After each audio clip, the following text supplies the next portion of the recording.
I'll play the wind whistle for a second while we get started. Since you are going to be talking about the astrology for the changing winds,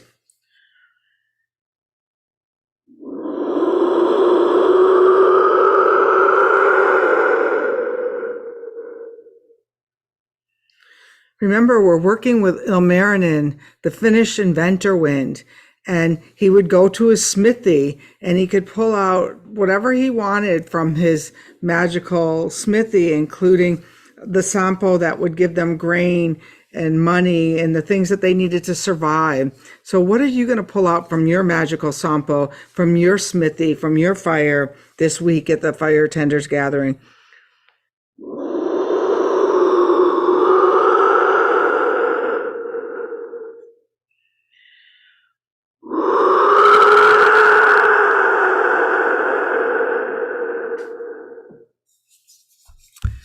And lucky for me, my fire is right there, going right next to me. I have all the candles behind me, and I'd love to go outside and get another big fire going, but I can't seem to leave the Zoom meetings. Oh, I think we're ready to get started. If you want to unmute and let me introduce I'm going to introduce our next delightful guest. We're honored to have Louise Edington speaking to us about the astrology of 2024 and the winds of change that are blowing through our collective psyche.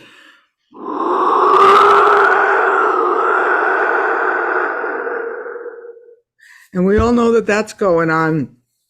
Louise Edington, the cosmic owl, has been studying and practicing astrology as an interest for over 30 years and working professionally as an evolutionary astrologer since 2012. She enjoys all the aspects of professional astrology, but her main passion is helping clients come to a place of deep self-awareness and self-acceptance through living in alignment with the living, breathing cosmos. Wow.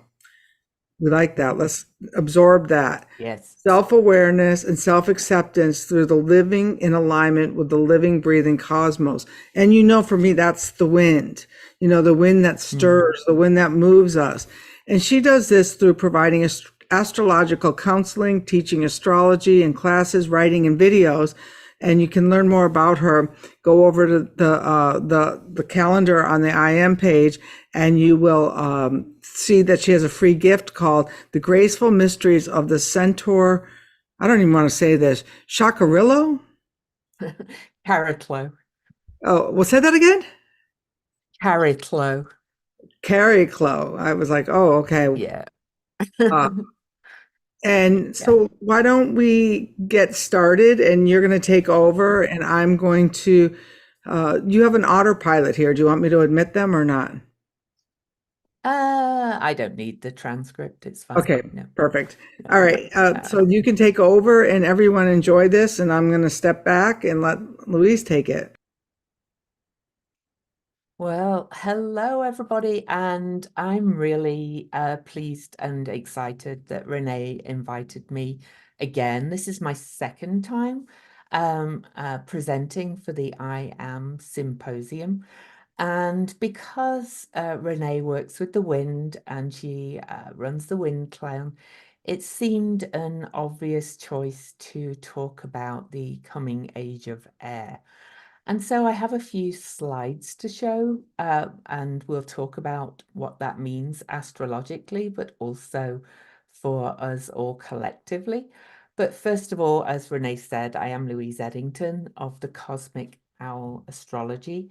I am the Cosmic Owl, and I have my owl behind me. I work with the owl at all times for various reasons, but mainly because the owl is one of the symbols or totems, whatever you want to call it, for a couple of the goddess asteroids that I work with, particularly Pallas Athena, who is very strong in my own astrology. So before I dive into the winds of change of the coming age of air, I did actually pull a card because I work very shamanically with the astrology as well. I'm also like Renee, I'm a trained shamanic practitioner, and I work with the elements and the energies very shamanically with my private membership community, and I also use the tarot as well. So I have this wonderful deck that I've been using, the Red Seeds Tarot. Um, from Etsy in the UK by Linda Hill, her name is. But anyway, I pulled, no accident. I honestly did not choose this. This is the Ace of Bees, which would be the swords in regular tarot. This deck uses bees for the swords, and the ace is new beginnings, and this card means I am potential. And I want to read the soul journey from the book for these cards because they're quite beautiful and quite unusual. So the element of air encompasses our breath, intellect, speech, and communication. This card brings a fresh breeze directing us toward a clear mind, logic, organization, and busyness. New ideas and energies are forming. Perhaps we have no awareness of these hidden potentials, but it seems that something new is incubating but not quite ready to make itself fully known. This is a time to wait patiently and allow the mystery to unfold. Our inner voice may tell us what to prepare. May we believe in our new ideas and allow space for them to flourish and grow. In time, they will fly. Know that what emerges will bring us to places we have never imagined or foreseen. Okay. And ironically, I actually live in the state of Utah, and our state symbol is the bee. We are the beehive state, but you know, you can't make this stuff up sometimes. So I have some slides to share. So bear with me while I just get these going and present. All right. Here we go. So I'm looking at the 2024 astrology and the coming age of air. You've probably heard, of the age of Aquarius. Whether we are actually entering the age of Aquarius or not, I think we're gradually going into it. We are entering an age of air, and we have been for a while, but the age of air kind of really kicks up a notch in 2024. So I'm going to look back a little bit, and I'm also going to look forward a little bit, but I'm going to look mainly at 2024. I'm going to have got slides with dates and some, astrological degrees and things. If that means not much to you, just, soak up the energy of the words I use to describe what's coming and why I think 2024 is quite a pivotal year for moving into this age of air that we are moving into. So in astrology, we have 12 signs and 4 elements. We work with the 4 elements in astrology itself. And the 4 elements are at the top, you can see we have fire, and then we have water, then we have earth, and then we have air. And so the signs of Aries, Leo, and Sagittarius are the fire signs. The signs of Cancer, Scorpio, and Pisces are the water signs.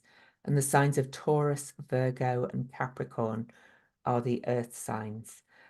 But the air signs are the 3 signs of Gemini, Libra, and Aquarius. And well, you'll see what's coming. Feel free to screenshot this if you want to kind of say that, but you can also kind of look up the elements yourself if you want to know more about them.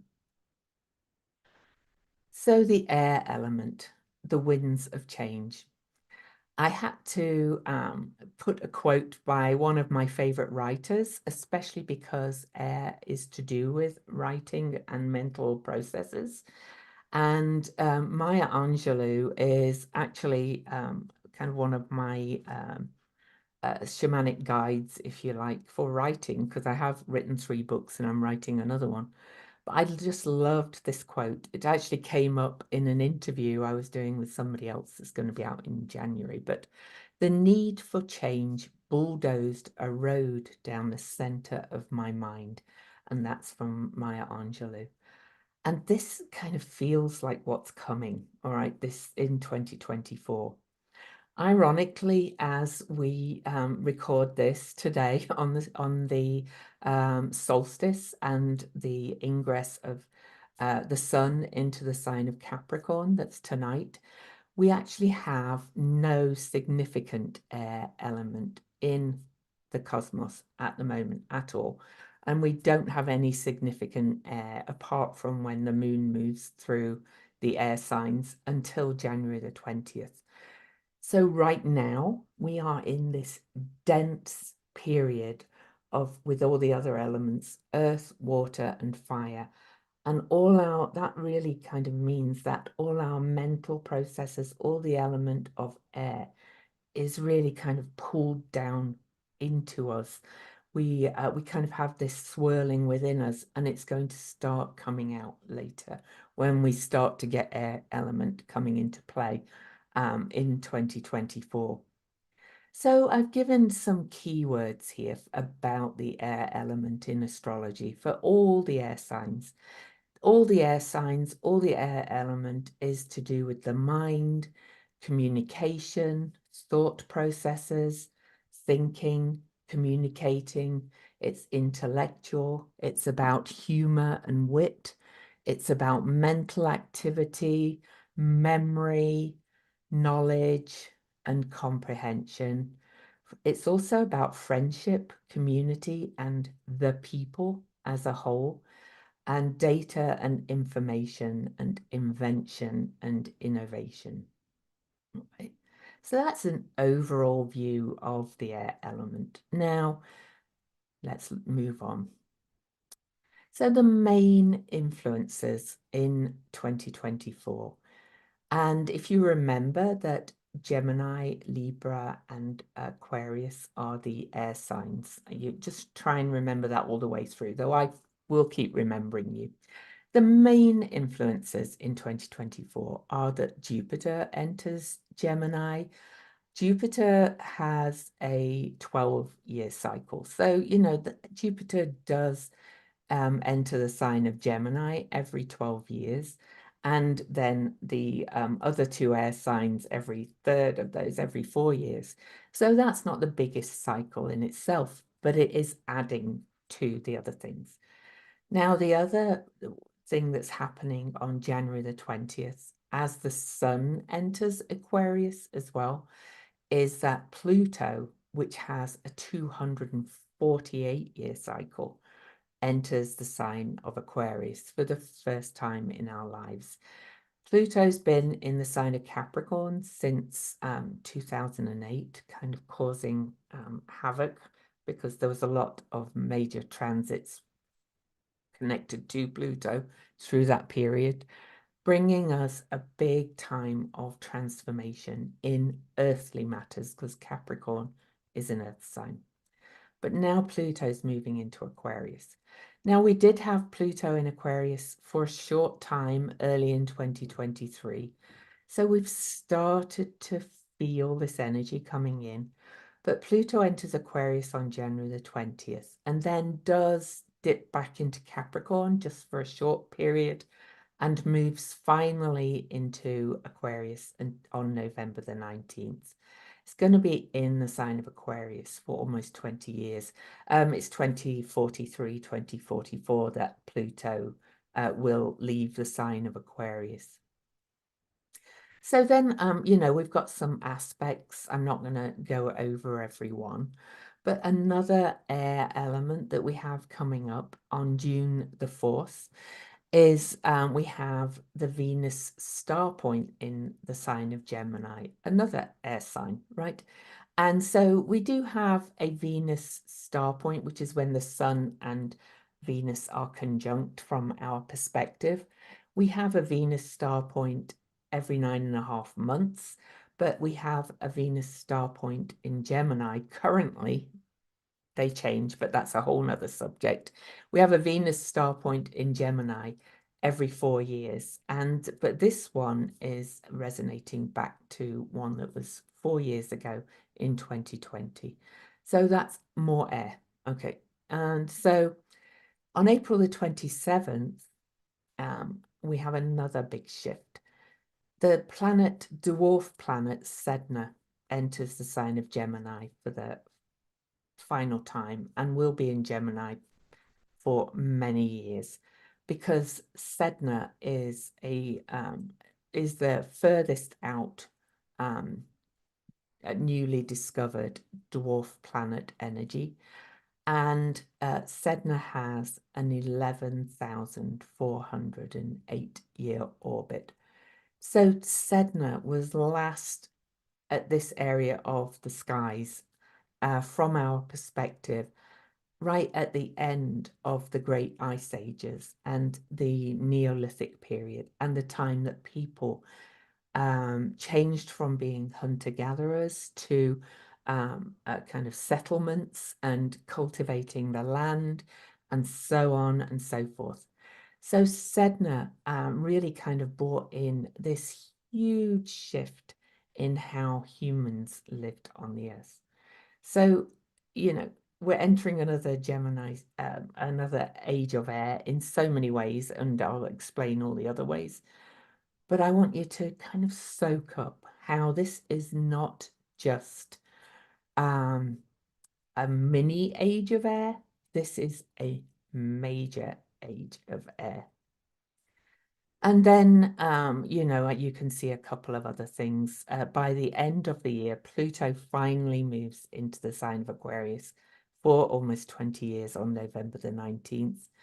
Then we have this big conjunction of Venus dwarf planet series. I'll talk about those when we look at it in greater detail. And Pluto, all at 0 Aquarius, the air sign, and the age of Aquarius, if you like, on December the 7th. All right.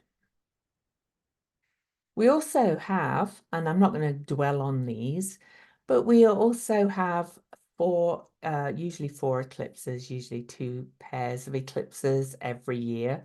And this year we have 2 eclipses in Libra, which is an air sign. So we have a lunar, which is a full moon eclipse, prenumbral eclipse on March the 25th. And we have a solar annular, which is the ring of fire eclipse at 10 Libra on October the 2nd. But we also have a really big eclipse coming up on April the 8th. That is a total solar eclipse that is actually almost twice as long in totality as the Great American Eclipse of August 2017.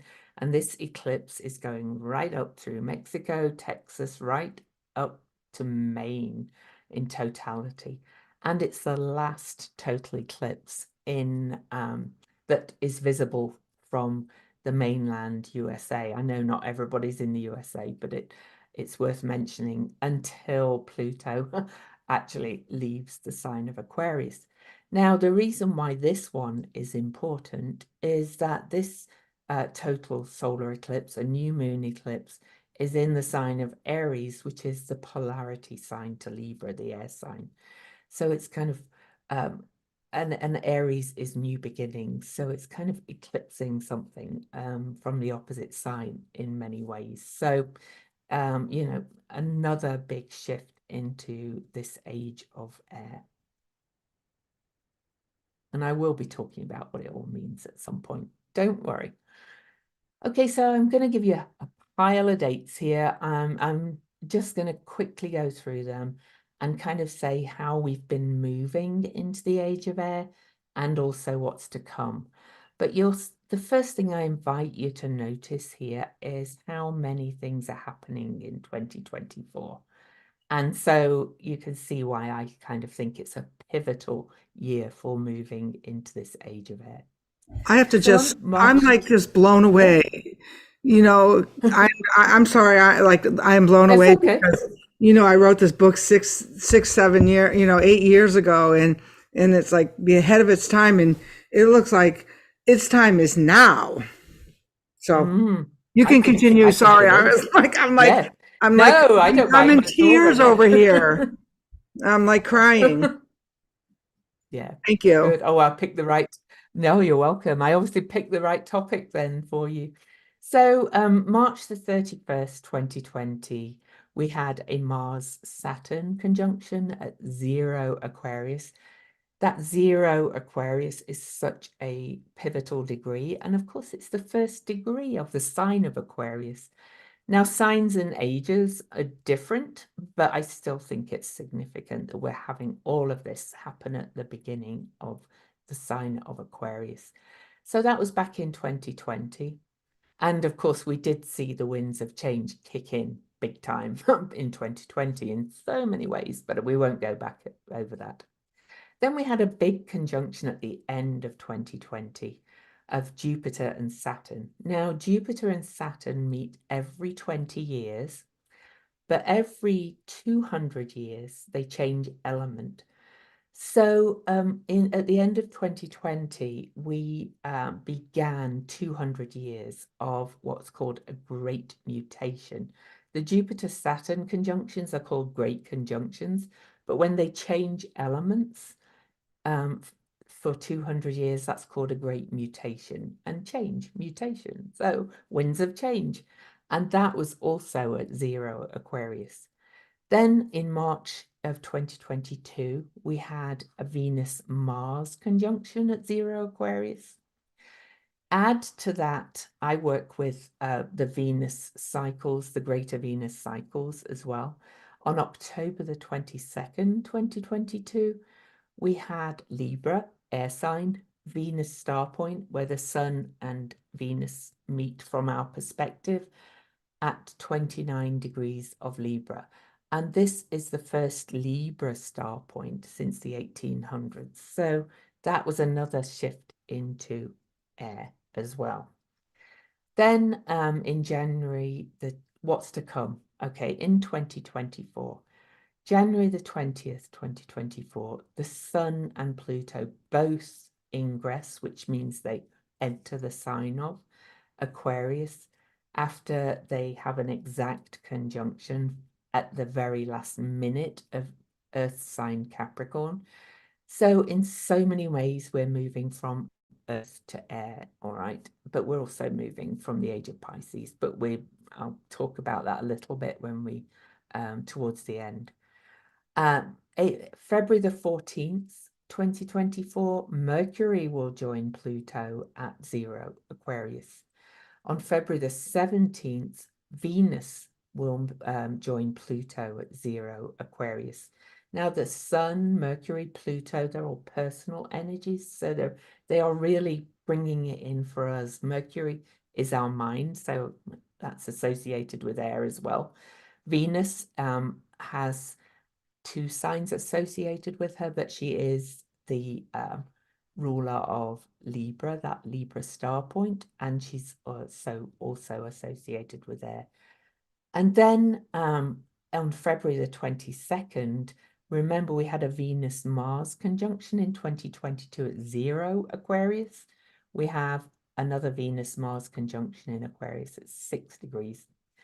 A little aside, that one is on is impacting the USA's astrology chart in quite a big way. And we can see that a lot of these big winds of change have definitely affected the USA and rippled out over throughout the world. And then on July the 17th, we get Pluto aspecting Sedna. Remember, Sedna is changing signs for the final time into Gemini after over 11,000 years. Now Pluto and Sedna are going to work together over the next year and into the end of 2025. But the peak is 2024, right?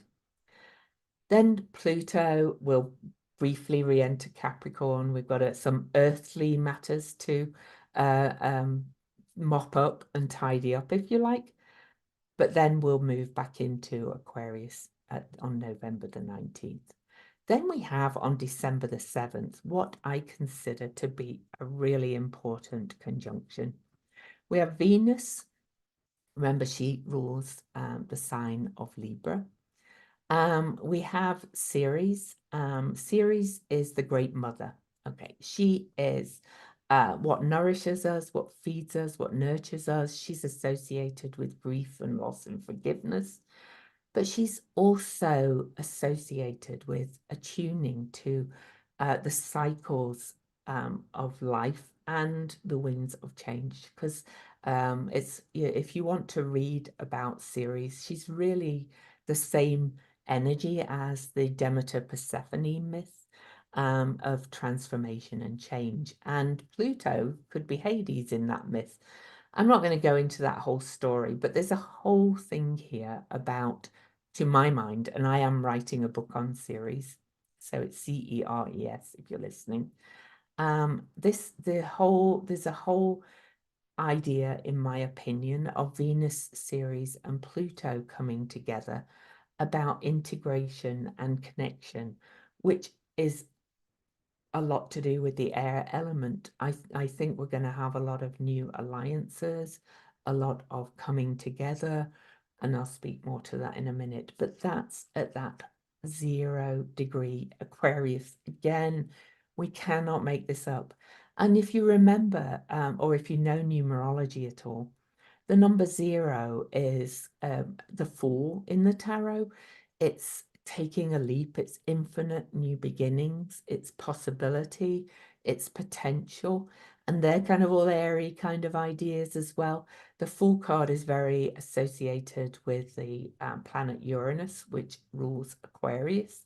And it's about rapid change and innovative change, which is all coming. We'll look more at that in a minute. So, we've kind of got this, the 0 as well as the alpha and the omega, and this kind of infinite potential. So, it's 0, 0, 0, 0, Aquarius over and over and over again. But this is the last one I could find, right? This is why I think 2024 is the big year for this shift into a major time of air. Whether we want to call it the age of Aquarius or the age of air, things are never going to be the same. And then just the extra two Pluto trines to Sedna. The Pluto with that 248-year cycle and Sedna with that 11,400-year cycle are speaking to each other by aspect twice more on August the 27th, 2025 and November the 5th, 2025 to kind of seal the deal, really, if you like. That's kind of how it feels to me. This aspect called a trine is quite supportive of bringing in change. Pluto is about transformation. Sedna is just, well, as I explained, she's really very much to do with huge cycles on the earth. In some ways, I associate her with big cycles of climate change as well, because she was last here at the end of the great ice ages. And so that speaks to what I see coming in many ways as well. I'm going to tell you quickly, I think, about Sedna a little bit. She was actually the Inuit goddess. She had quite a tragic story, as many of these kind of gods and goddesses do. She was an Inuit goddess who was married by her father to a bird god.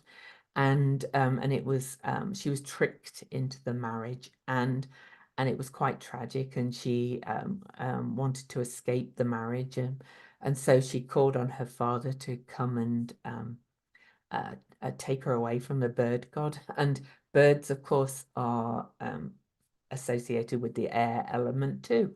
And her father took her away in a boat, and then there was a storm whipped up by wind, of course, and the boat tipped Sedna out of the boat, and she clung to the boat, okay, and to save himself, her father cut her fingers off, so she drowned.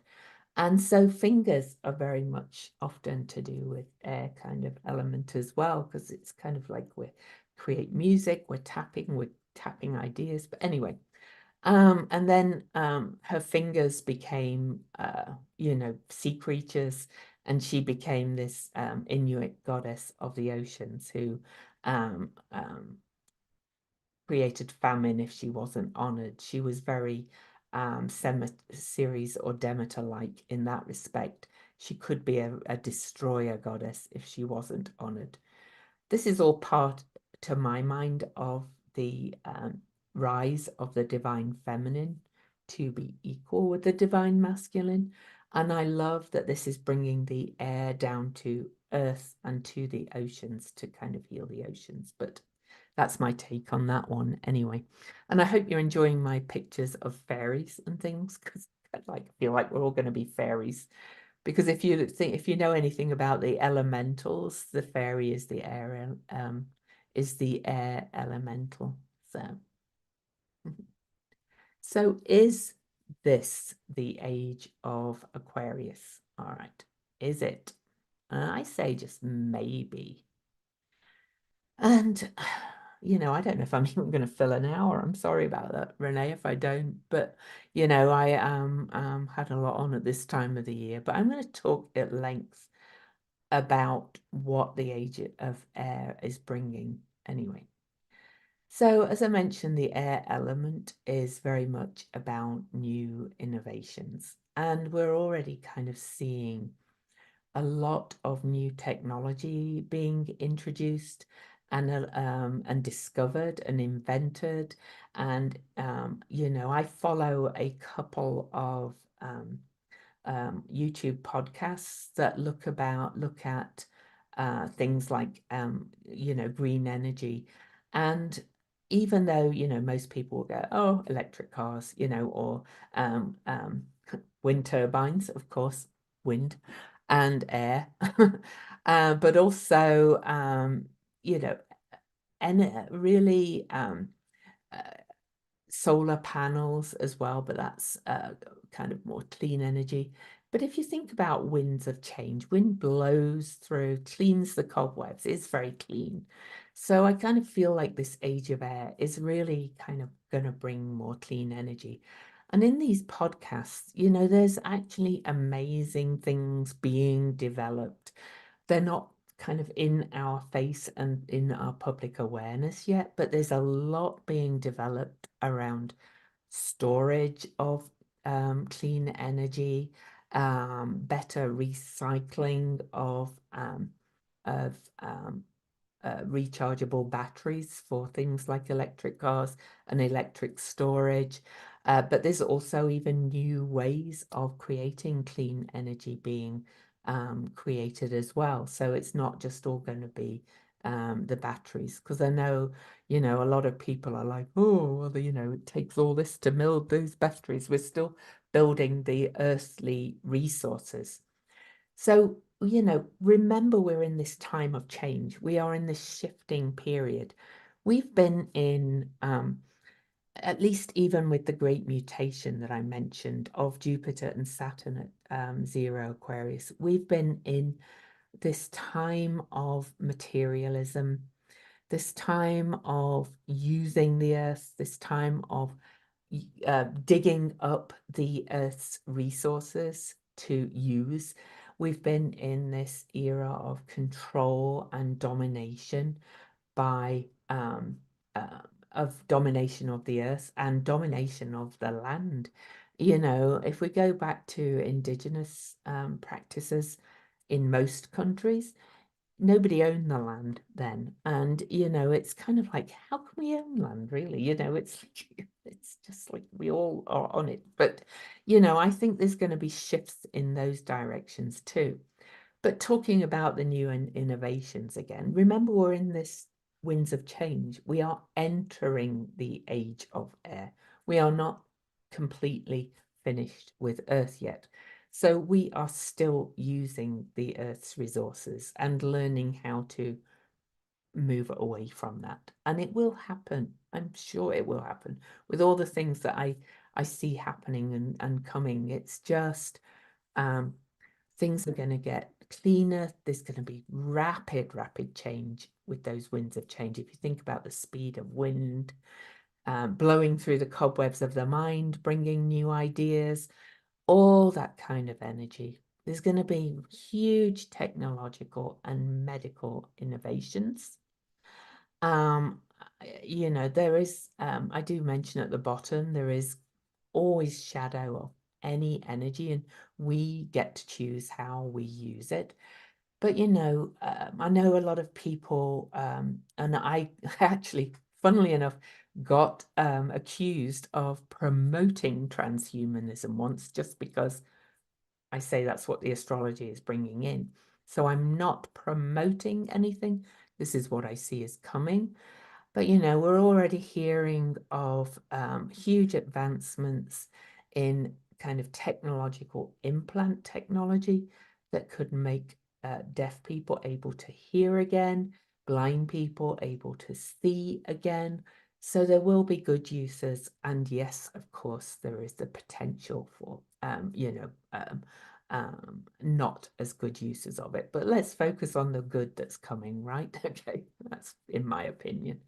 So yes, clean energy as well. You know, there could even be a whole new clean energy discovery. And I actually really kind of think there will be, you know, I think there's going to be something that comes out that's like almost limitless clean energy.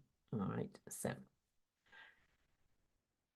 we're also going to have a renaissance, I think, in art and new ideas. But, you know, some of it is going to, of course, involve AI because of the technology. And we had earlier in 2023, we had this burst of AI into kind of our common usage and consciousness. And then people went, oh, how do we use this kind of more ethically? And how do we kind of work with this and control it? And now there's, you know, attempts to kind of figure out how we are going to use this. So that initial burst of AI into our consciousness was really when Pluto dipped into Aquarius early in 2023. And now Pluto is going to move fully into Aquarius, and the age of air is really going to kick in. You know, ChatGPT, for example, is now at ChatGPT 4.0, and it kind of gets better every time. And I know, yes, there is problems with plagiarism and all of that. And if you've ever used it, though, at all, ChatGPT, you'll know it's kind of quite easy to tell if somebody uses ChatGPT just to write their stuff, because it's got this certain tone and flavor. And so I think people are also learning about how to recognize when it's not being used well as well. So, you know, it's all free will of how we respond to these things. Air as well is generally associated with kind of social balance and equality.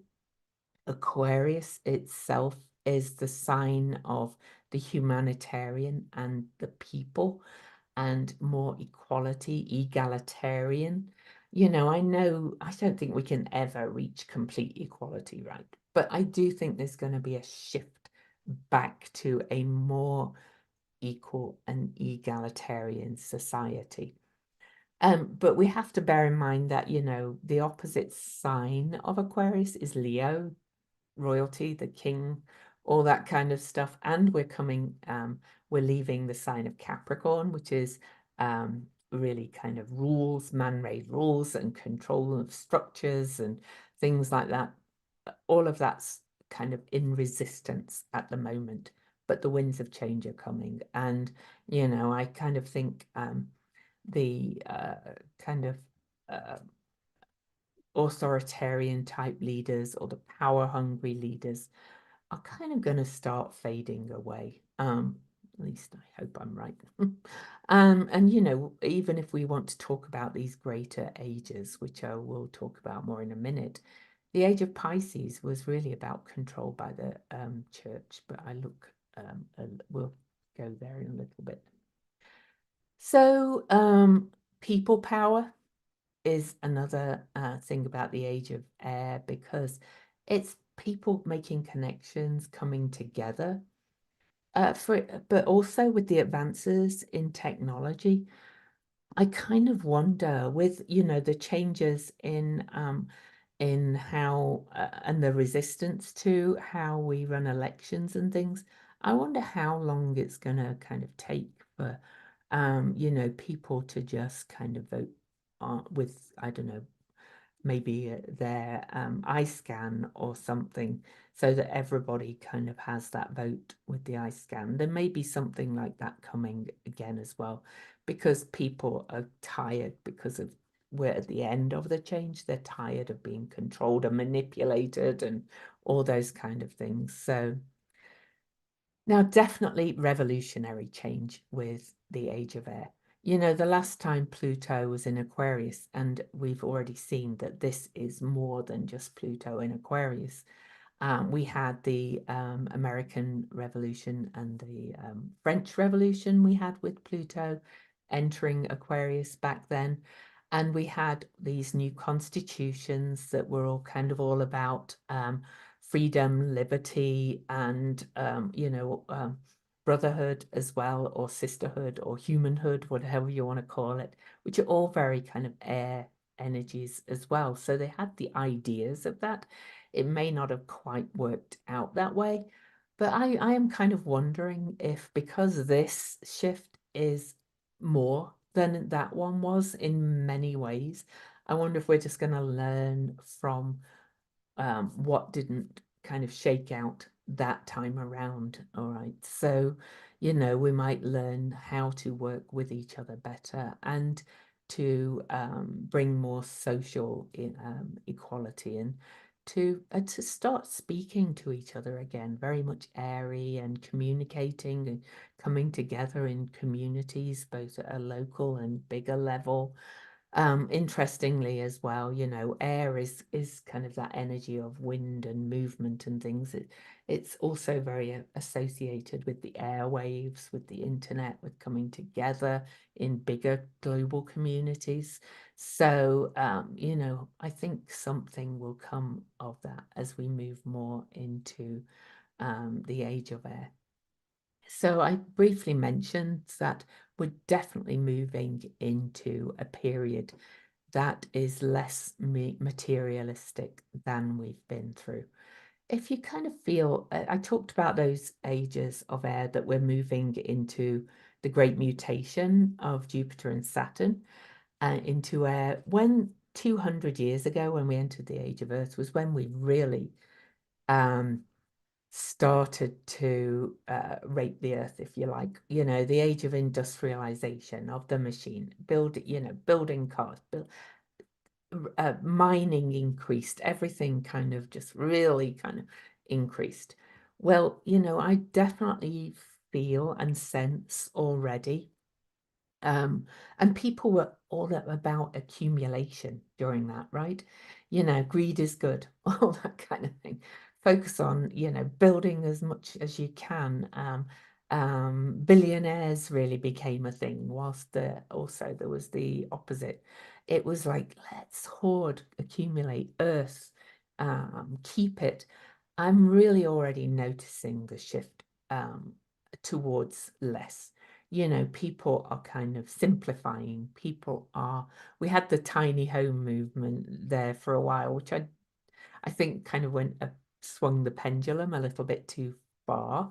Some people love it, but I think for most people it's just not going to work. But we're definitely moving to less. You know, people are less away from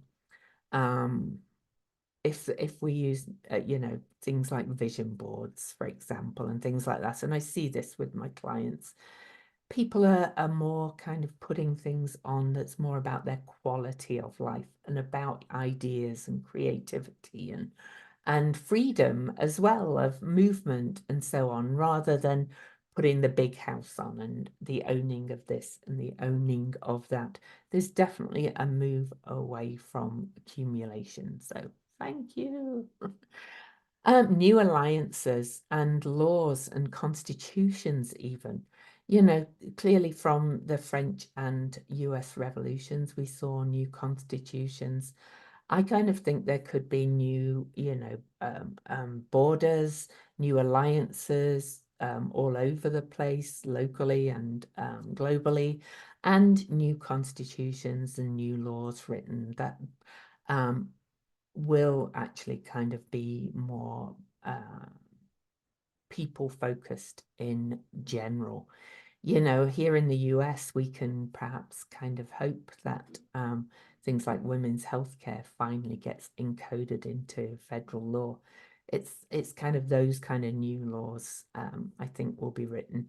That's the one personally I hope for first that will come. So anyway, but as always, I did mention there will be shadow energy, and it's all dependent on humans and how we respond to the innovation. Because this is the winds of change and it's inevitable, we are going to be entering this period of massive, speedy change. And in a way, resistance is absolutely futile because the astrology is saying it's coming anyway. I think it's about letting go of the fear and resistance and learning how to work with it rather than just going, this is all going to be horrible, and putting that out in the universe, because sometimes thoughts become things, right? So if we go, this energy of, I don't know, for example, brain transplant, of a thing that could help people see again or something. I'm not going to go do any of that because it's going to lead to the rise of the machines and they're going to all take over like in the movies. And, they'll only take over if we let them, really. So, I think we have to kind of embrace the change and roll with it, because we kind of have no choice than to work with the winds of change and to work to create it in a healthier, better way. So now the moral order, I left that to last because it's kind of really to do more with the greater ages. So I've started by talking about the age of Aquarius. I will say that nobody agrees when the age of Aquarius starts, or the age of Pisces that we are leaving will end. I actually think one fades out and one fades in. I think we've been entering the age of Aquarius for quite some time and are still entering it. I don't have a definitive date that will be there. I think 2024 is a huge shift towards the age of Aquarius. But the greater ages, which happen through a thing called precession of the zodiac, and they move backwards through the signs. We've been in the age of Pisces, and they last for about every 2,160 years, I think it is, just over 2,100 years anyway. And through the age of Pisces, we can see that we've had this but it's been dominated really by spiritual authorities, by the rise of Christianity, the rise of Islam, the rise of all of those kind of things, of dogma, of this is the rules according to what we say God's word is. I really think that in this age of air, we are going to be asked to move to a more personal sense of authority, moral authority, what's right, what's wrong, and through communication and agreement. I think we're already seeing that shift as well because, less and less people are going to church these days, generally, at least in the West. And more and more people are kind of saying, I don't kind of need, to go that place on a Sunday to be told what to do and things. I can be ethical and moral without that. So it's kind of more about the rise of the idea of ethics and morals. So I think there's going to be another kind of philosophical wave as well about talking about what's ethical and moral. And, personally, I find that hugely fascinating because I am a very strong Sagittarius person who's very interested in philosophy, and I actually studied ethics and things in college for a while. So, all of that's coming. All right, so where are we? I think that's it. I think that's my last slide. So sorry, Renee, I didn't fill Oh, the that's hour. okay. No.